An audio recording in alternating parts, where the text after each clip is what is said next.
Good morning, everyone. Come on, guys. Good morning, everyone. Well, actually, you know what? It's afternoon, so that's probably why you guys didn't respond to me. I'm Khalil Anderson, and I'm proud to be your state assembly member right here in the 31st Assembly District.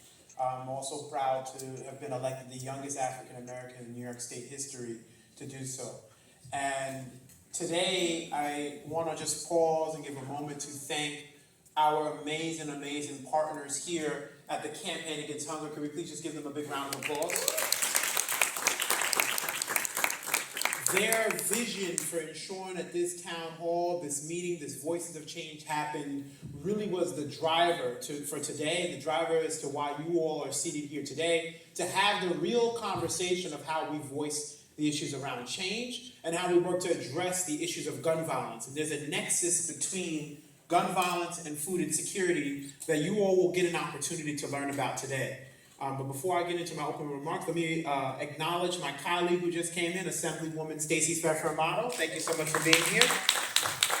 I want to thank all of the staff. I know we have Allison Case, we have Dr. Melanie Samuels, founder and CEO, and Tamara Dawson, who really worked hard to put this event together, and of course my staff for collaborating and making sure today's event was super successful. And it will be successful because each and every one of you all will leave here with more tools to prepare you to not just learn about conflicts that are coming your way, but how to navigate those conflicts so that they don't turn into violence, so they don't turn into shootings, and the rest is the continual cycle. So all of our partners who are here today, I thank them for being here today. And so in my opening remarks, I just want to say to you guys that as we're looking for young people, looking towards young people for our voices of change, that was something really, really a part of the theme of what we saw in the CBS video. Yes, we saw shootings increase between 2020 and 2021. And in that period right there where we saw shooting levels increase by 700%, things that we haven't seen in quite some time.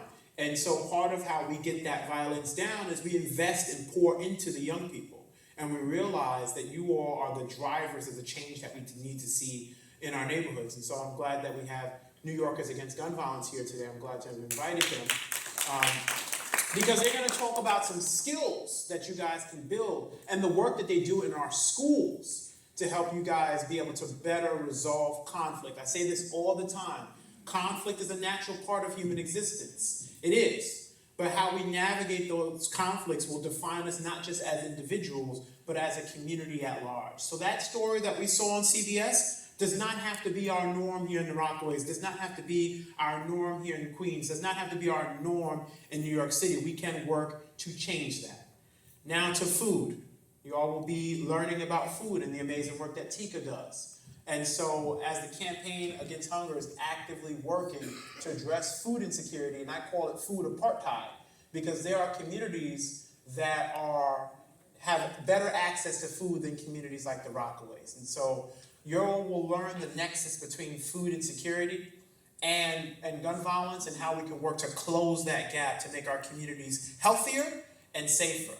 When I became a member of the Assembly in 2020, I was someone who was from this community, continued to be from this community, and was a SNAP recipient, just like many of our families here on the Rockaway Peninsula.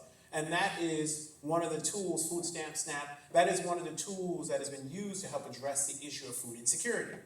But there are many folks that fall out of that income band. And so I really want you guys to understand that when there's an issue of food insecurity, there's a nexus between violence and how we can work to fill that gap, not just using government programs and the supports that's there for us, but also looking towards groups like Tika, groups like Teens for Food Justice I see here today, but groups like also New Yorkers Against Gun Violence and See Queens Offenders. I'm going to call out all the sponsors as I see them.